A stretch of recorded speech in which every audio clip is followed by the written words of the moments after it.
Podcast Adida. Podcast Adida. La Junta al Día.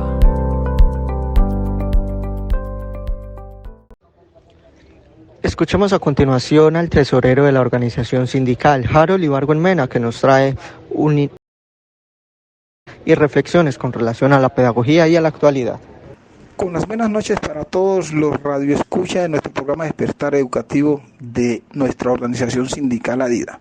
Les habla Harold Ibargüen Mena, el tesorero de Adida. En esta oportunidad me complace hablar de la coyuntura política y pedagógica que se avecina para el pueblo colombiano. Es una responsabilidad muy grande para el magisterio en términos de reflexión, de análisis y de construcción de nuevas propuestas, de avances para poder consolidar la transformación y el cambio que nuestro país necesita. Hoy nos interesa hablar en primera instancia del totalitarismo visto desde el dominio del capital, digamos, administrado desde la forma neoliberal, que de alguna manera es una forma moderna de esclavizar a los sujetos. Y como dice el escritor chino Byung-Chul Han, digamos que la libertad individual es una esclavitud en la medida en que el capital la acapara para su propia proliferación. Así, para producirse, el capital explota la libertad del individuo. En la libre competencia no se pone como libres a los individuos, sino que se pone como libre al capital. Y aquí hay un asunto que me parece clave e importante, en la medida de que nos han vendido la idea de que el capitalismo es la mejor manera de hacer uso de las libertades individuales. Y durante estos 200 años el pueblo colombiano ha estado sumergido a esa esclavitud del capital que hace la diferencia entre ricos y pobres. Esa diferencia que cada vez ha profundizado, digamos, en las mayorías, digamos, esa extrema pobreza que lo ha llevado casi inclusive a estaciones de miseria. Yo creo que hoy es importante que el pueblo colombiano y los maestros entremos ya en una reflexión profunda, porque estamos viviendo una coyuntura política importante. Es decir, se ha establecido una ruptura entre esa tradición histórica de dominación y hegemonía de los poderes del capital a una nueva forma de mirar y poner en marcha, digamos, el desarrollo de una constitución política como la de 1991, en la que se aspiraba a posibilidades de equidad entre la población colombiana.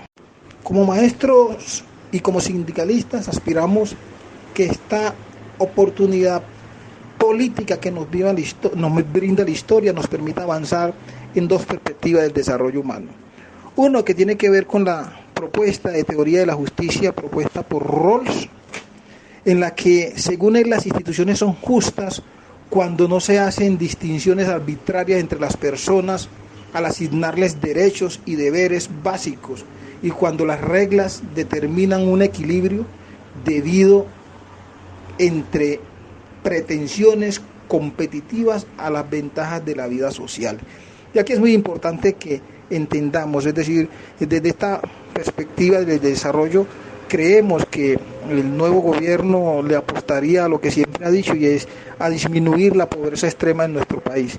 Le daría la posibilidad a todos los seres humanos de desarrollarse, de avanzar en igualdad de posibilidades. Y creo que una de las cosas que lo han hecho y lo han manifestado, por lo menos hasta el momento, es que quienes tengan más, de alguna manera, tributen más.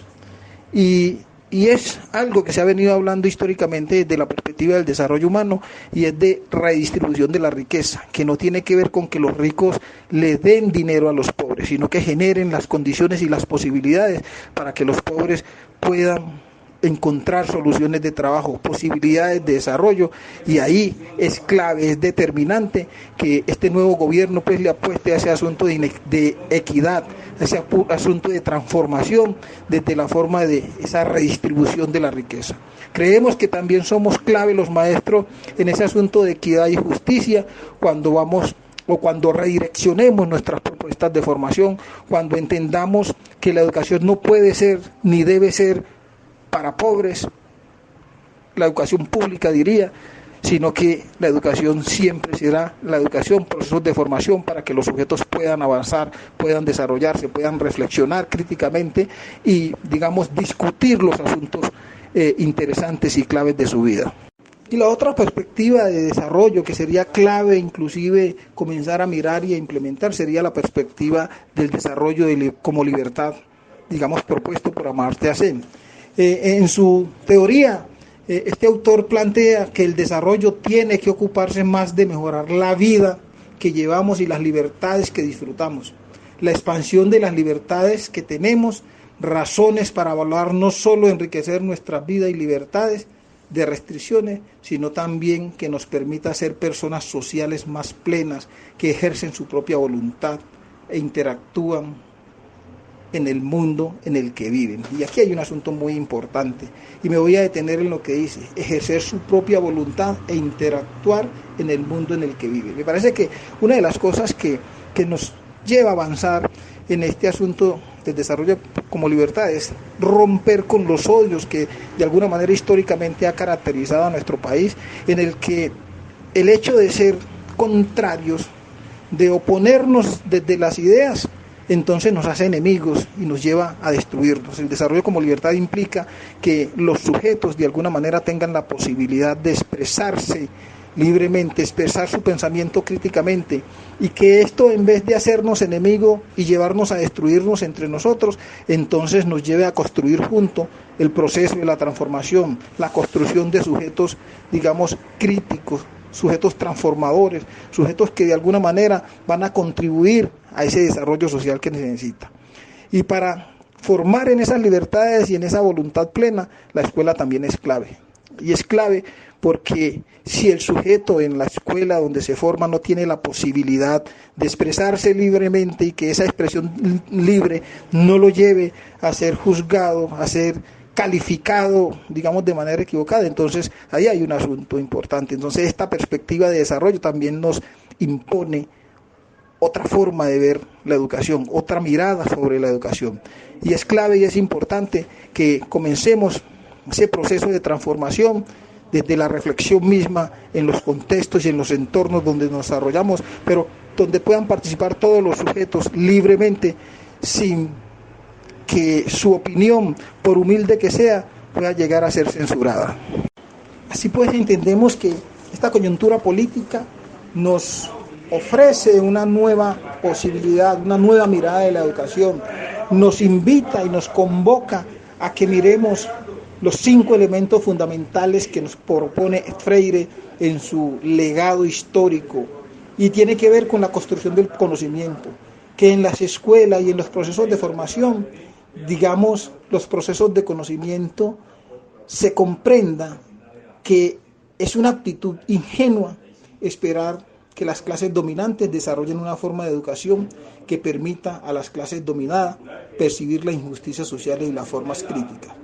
Pues hoy ya no estamos hablando de una clase dominante en esta nueva coyuntura, estamos hablando de una clase política que emerge con fuerza y deseos de transformación, donde de alguna manera se van a develar todas esas serie de inequidades e injusticias que históricamente han vivido nuestros estudiantes, nuestros alumnos, hemos vivido todos los que no hemos tenido la posibilidad de nacer en cuna rica, que no pertenecemos a la élite de este país. Entonces, eso es clave en esta coyuntura política. Que la educación se entienda que la pedagogía tiene problemas, y que no son problemas simplemente del orden pedagógico, sino que son políticos y éticos, que de alguna manera también esos asuntos hay que resolverlos en la escuela, porque la escuela también es un asunto de lo político, es una opción. Yo puedo optar por formar hombres miserables, hombres que mendiguen, o puedo formar hombres trabajadores, hombres pensantes, hombres críticos, pero también hombres éticos capaces de hacerse responsables de sus acciones. Entonces es importante que también resignifiquemos el concepto de pedagogía y que no lo confundamos con el concepto de didáctica.